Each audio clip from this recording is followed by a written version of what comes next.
We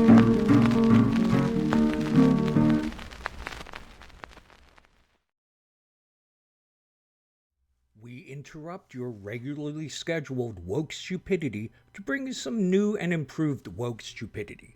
Well, perhaps neither new nor improved, but at least some woke stupidity that exceeds the limited ambition of the clowns who merely annoy you by sitting in the road and making you late for work. By now, you have no doubt heard of it. One of those what were they thinking bits of puzzling activism that is one of the bent arrows in the woke quiver. According to headlines, protesters, in a bid to make some statement or other about oil, reportedly poured tomato soup on a Vincent van Gogh painting in London's National Gallery. If they had actually done so, the painting would not be ruined, but it would have required hours upon hours of cleaning and restoration. But they didn't even manage that. Due to the precedent established by previous dipshits, the painting is behind a pane of glass, so whatever they did could be undone by a spray bottle of glass cleaner and some paper towels. Assuming the protesters knew this, which they must have unless they have the worst reconnaissance imaginable, then their act becomes little more than performative slacktivism. As RetroSlave points out on Twitter, they didn't even use a proper can of Campbell's soup. No allusion to Andy Warhol here, which means among the myriad things that these people suck at, product placement is one of them. No Raid Shadow Legends sponsorship for them. But if we take their intent at face value, then what are they really saying? What they are saying is we can't have nice things. At least we can't have nice things when they are upset about anything. The Van Gogh painting was targeted even though it has no logical connection to anything they are on about, with the possible exception of the dumb reason they are upset about oil, and it's an oil painting, even though linseed and saffron oil isn't the oil that has their nappies in a bunch. Again, taking them at their word, the only reason why they targeted the Van Gogh painting is because it is thought to have value, regardless of whether that value is vastly and artificially inflated. In which case the protest seems to be a straight-up exercise in whataboutism. Van Gogh, they say, never mind about Van Gogh, what about our pissed-off take on the oil industry? Thing is, attempting to destroy something, or at least make a show of it, isn't intended to devalue. It denies any value at all. You would think that a Van Gogh painting, or any painting for that matter, would have intrinsic value. Not the outrageous GDP value of a small economy given to it by the art market, but the value of a person's work and talent as the artifact of a life lived. But it doesn't, not to them. The only value it has is being there to be treated as if it has no value whatsoever to prove a point.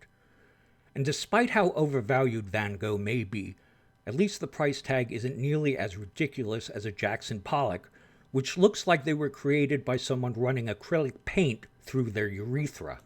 You will find this again and again in the woke mindset. It's not that what you think is a problem is less important than what they think is a problem. It's so long as they have a problem, any problems, what you think is a problem, what you find important, means exactly diddly squat. Which is similar to the position of feminists. Even if they grudgingly admit men have problems and men's problems should be addressed, they insist that can only happen after every conceivable problem women might have are solved. What superficially seems to be whataboutism is actually the perfect woke intersection of narcissism and nihilism. The only thing that matters is what they say matters. Nothing else does. Which goes a long way to explaining why it is that the will to destruction isn't a bug in the woke mindset. It's a feature. It is in fact their driving force.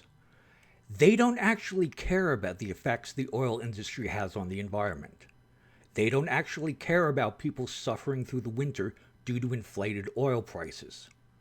Everything is just an excuse to have a tantrum, which happily may be their undoing, because even if people agree with their position, no sane person is going to think that's a justification for breaking things.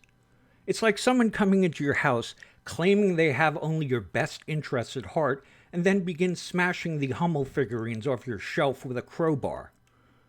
A certain amount of disconnect exists between the sentiment and the actions, which should lead you to believe they are just there to break things. The high ideals and appeals to the greater good is simply the ghillie suit they put on to lay in the weeds and take potshots at everything of value. The woke claim that nothing is of any value, that nothing can be built upon, that nothing which exists can be used as a foundation, should make one immediately suspect that their goal isn't building, but destruction for its own sake, like the person playing t-ball with your porcelain figures. If what you are saying isn't what they're saying, then what you're saying has no value and you can be silenced. If you are not spreading their message on your soapbox, then you can be deplatformed because you are not disseminating anything of value to them. The same goes for your livelihood and even your life itself. They have no intrinsic value save to the extent that they serve the woke agenda. The problem here is that of fairness, of reciprocity.